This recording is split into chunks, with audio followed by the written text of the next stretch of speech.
orchestra music is going to be presented? I've been trying for a long time to get this music played. And this week, while I was in town for the Dubroom Special, we had a meeting with Christopher Keane. He conducts the New York Opera. We've been on the verge of recording and performing this music in Poland for several years because the manager's been over there twice and negotiating with the Krakow Orchestra and this orchestra and that orchestra. And we've auditioned several orchestras for the job of recording this stuff because it's a big project. It requires a lot of rehearsal, which means that an orchestra has to have the time to devote to it, and they have to be available at a price that's within the budget that I've got to spend to make the record. So we had already been to Mexico City prior to coming here. We tried an orchestra there. Last year we tried the Buffalo Orchestra. And so then we had this meeting with Keane, and he said that he felt that either the Long Island Symphony or the Syracuse Orchestra would be capable of doing this project, and they would be interested in doing the project. And so we looked into it, and we booked the date. So at long last, we're going to get a real performance in front of real live people with a real live orchestra of stuff that has been sitting around for years waiting for a performance. Your Halloween show here in New York over the past few years is going to be somewhat of a tradition. Why not this year?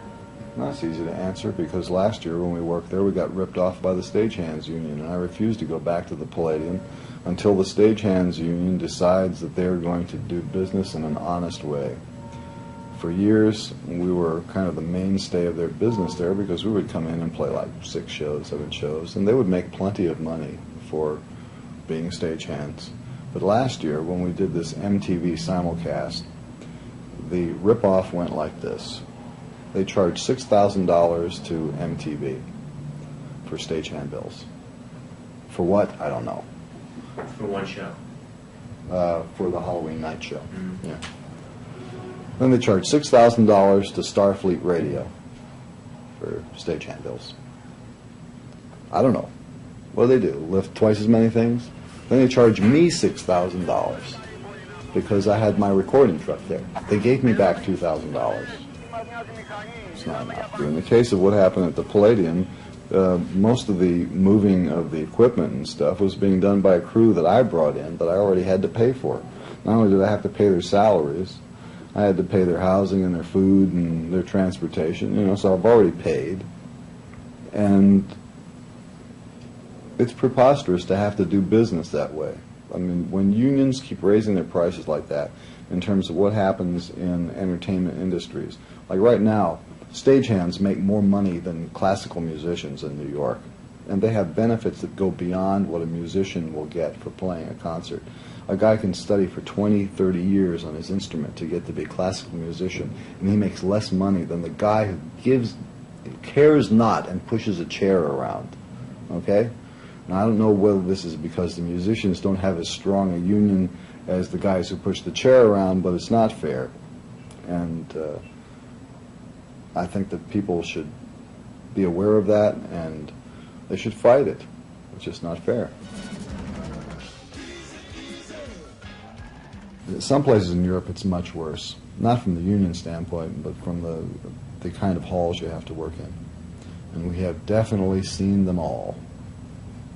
The place we worked in Rome, there was about 125,000 people at this concert. There was one door. This is an outdoor concert. There was one door for the band and one door for the audience. That was it. You were trapped in there. There were no toilets.